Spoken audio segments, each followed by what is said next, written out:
Voici une édition spéciale Votre santé sur la COVID-19, un podcast du Centre intégré universitaire de santé et de services sociaux du centre-ouest de l'île de Montréal.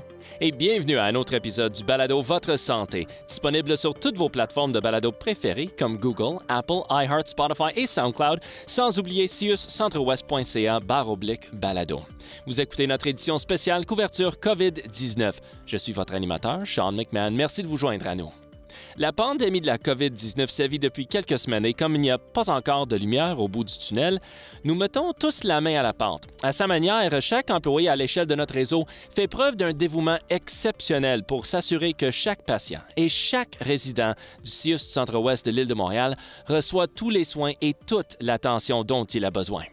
En raison de la complexité de la situation et des besoins qui changent continuellement, Tung Tran est débordé.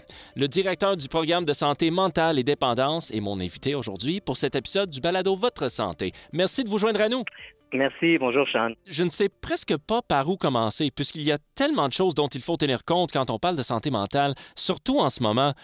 Des CLSC aux patients admis à l'hôpital général juif en passant par toutes les autres situations. Vous avez la possibilité unique d'avoir une vue d'ensemble de tous les domaines de difficultés potentielles.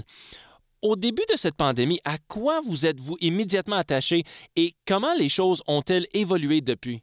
Écoutez, la première réaction qu'on a eue, c'est se concentrer sur les patients hospitalisés. La raison, c'est qu'il fallait libérer très, très rapidement des lits pour se rappeler que l'hôpital général juif du Sud-Centre-Ouest, on était désigné comme hôpital pour recevoir les patients COVID. Alors, il fallait vraiment s'assurer d'avoir des lits disponibles. Alors, pour ça, il fallait donner des congés rapidement et aussi empêcher les entrées ou en tout cas réduire au maximum les entrées à l'urgence. Alors ça, c'était vraiment ce qu'on a fait pour les lits. Mais il faut dire aussi, une des raisons, c'est pour les patients.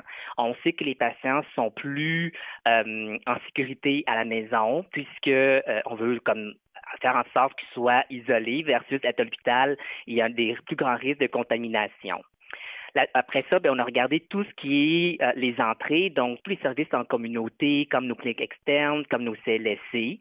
Ça, c'était vraiment comme augmenter l'intensité de service pour s'assurer que ces personnes-là restent à la maison le plus possible et donc augmenter nos soins, soit par téléphone ou soit par vidéoconférence. Finalement, une des équipes à laquelle on a vraiment aussi comme tout de suite regardé, c'est ceux qui font des visites à domicile. Se rappeler que ces personnes-là vont d'une maison à l'autre, alors que on sait qu'il y a des risques de contamination. Alors, il fallait vraiment s'assurer que c'est sécuritaire pour eux et c'est sécuritaire pour les patients aussi, pour pas que notre personnel devienne un vecteur aussi de contamination. Alors, il y avait vraiment beaucoup d'enjeux à ce niveau-là. Finalement, l'élément que j'ai pas parlé aussi, c'est on a aussi un programme pour les enfants qu'on a été obligé de fermer tout de suite parce que c'était un hôpital de jour. On l'a fermé, mais on l'a tout de suite transformé en suivi aussi en téléphone et en vidéoconférence. Là, c'est clair que nous devons tous trouver des manières de travailler efficacement à distance pour plusieurs personnes. Quelle a été l'incidence de la télémédecine sur votre travail et sur le type de soins prodigués et de suivi fourni? Écoutez, ce que je peux vous dire, c'est que avant même la pandémie, le CIUS du Centre-Ouest, on était quand même assez avant-gardiste avec toute notre vision de santé numérique. Alors, quand l'histoire de la pandémie est arrivée, la crise de la pandémie est arrivée, ce qu'on a fait, c'est qu'on a juste accéléré les plans qu'on avait déjà comme mis en place. Donc, ce que ça a permis de faire, c'est qu'au lieu de, par exemple, fermer des services, on a pu les adapter en version soit téléphone ou soit vidéoconférence. Et ça a comme permis de maintenir les services et même les intensifier. Et pendant tout cela, les membres du personnel sont également touchés par la COVID-19, une situation éprouvante et épuisante. Il est très possible que plusieurs employés aient le sentiment de n'avoir tout simplement pas le temps de s'occuper de leur santé mentale. Que doivent faire nos champions des soins de santé pendant cette période difficile pour continuer à prendre soin de leur santé mentale? Bien, c'est sûr qu'une des premières choses, c'est essayer de se baser sur les faits. Donc, qu'est-ce qui est réel versus ce qui est comme juste des peurs. Mais je dirais que pour prendre soin de sa santé mentale, oui, donc séparer les faits puis de ce qu'on se crée pour des peurs, mais c'est surtout se connecter avec nos proches, avec nos familles, avec nos amis. Je pense que ça, c'est vraiment une première étape très importante pour garder sa santé mentale parce que sinon, on pense juste au travail. Puis à la limite, à un moment donné, on n'endort même plus là, tellement comme c'est le travail seulement qui occupe notre tête. Alors que pour préserver sa santé mentale et celle de notre famille, bien, il faut comme rester connecté avec ces personnes-là qui sont si importantes pour nous puis qui nous rappellent qu'il y a d'autres choses aussi que la crise actuelle. Ça nous ramène à nos valeurs de famille et des choses très concrètes avec nos enfants. Nous sommes en conversation avec Tung Tran, le directeur du programme de santé mentale et dépendance du CIUS Centre-Ouest de l'île de Montréal. Et le CIUS a lancé une ligne téléphonique de soutien psychologique d'urgence pour les membres du personnel. Comment cette ligne fonctionne-t-elle et quel type d'appui les employés peuvent-ils recevoir? En fait, je suis très content de dire qu'on a mis cette ligne-là en place, la direction santé mentale et dépendance avec les ressources humaines.